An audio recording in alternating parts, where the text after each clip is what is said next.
Сојузот на спортски федерации на Македонија објави јавен конкурс за дизајн на национален дрес. Кој може да аплицира на овој јавен конкурс и зашто поточно станува збор, каков ќе биде новиот национален дрес и за спортот, за спортските федерации. Ова утро ќе разговарам со председателот на Сојузот на спортски федерации Мартин Клинчаров. Ќе ви посакам добро и убаво утро, Мартин. Она што е најново од Сојузот на спортски федерации е овој конкурс кој што го имате во тек и трае до 15 мај е отворен. Зашто поточно станува збор, да им објасниме на гледачите? Добар ден, Ивана, благодарам на поканата за гостување во Алфа телевизија. Изборот за дизајн, јавниот конкурс за избор на дизајн, унифициран дизајн, национален дрес на сите федерации и репрезентации, национални репрезентации, е една идеја која малку подолго време ја крчкаме, да кажам. Во договор заедно со министерот за спорт Борко Ристовски, уште пред да биде министер за спорт, ја дискутираме и околу некои други исто така чекори, и оваа идеја еве конечно созреа малку повеќе, малку подобро се организираме, осмислиме што како би требало да биде. Не само изборот за дизајн, туку и тој целокупен во неколку фази кои ќе се одвива таа целокупна операција. Така што првата фаза е овој јавен конкурс за избор на дизајн. Во однос на правилата, она што ти го спомна, кој се може да учествува, оставиме да биде широко отворено, да нема строги правила, да може да учествуваат сите физички лица, сите правни лица и оние кои се занимаваат со дизајн, но и оние кои дизајнот им е хоби.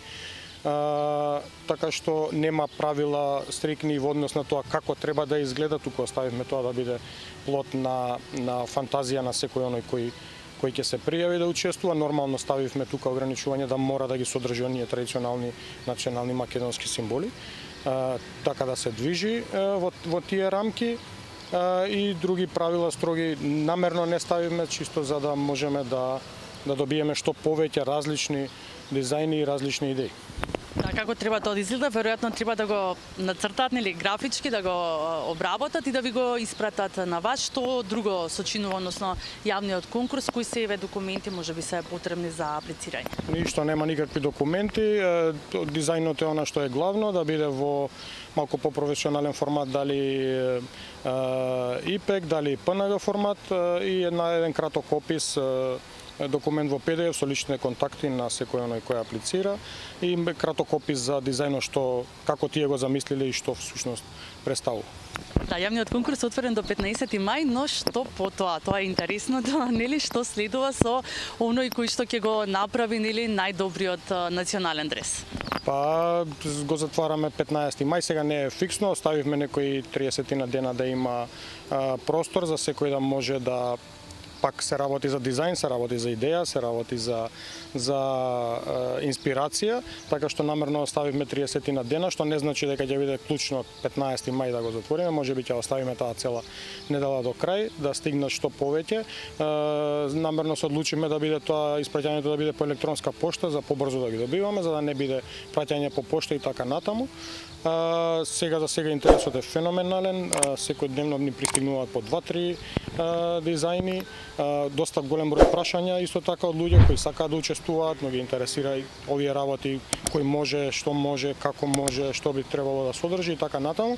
Така што по затварањето на конкурсот сите оние пристигнати дизајни ќе се обидеме да некако да ги промовираме преку нашите Инстаграм и Фејсбук страни, да го суштеме и зборот на публиката, на јавноста, да видиме што тие мислат по однос на дизајните, и понатаму ќе биде комисија со луѓе составени со луѓе од Министерството за спорт, Сојузот на спортски федерации, јавни личности, така што ќе формираме таа комисија која детално ќе ги разгледа и на крај заеднички сите ќе одлучиме, нормално слушајќи го и гласот на јавноста.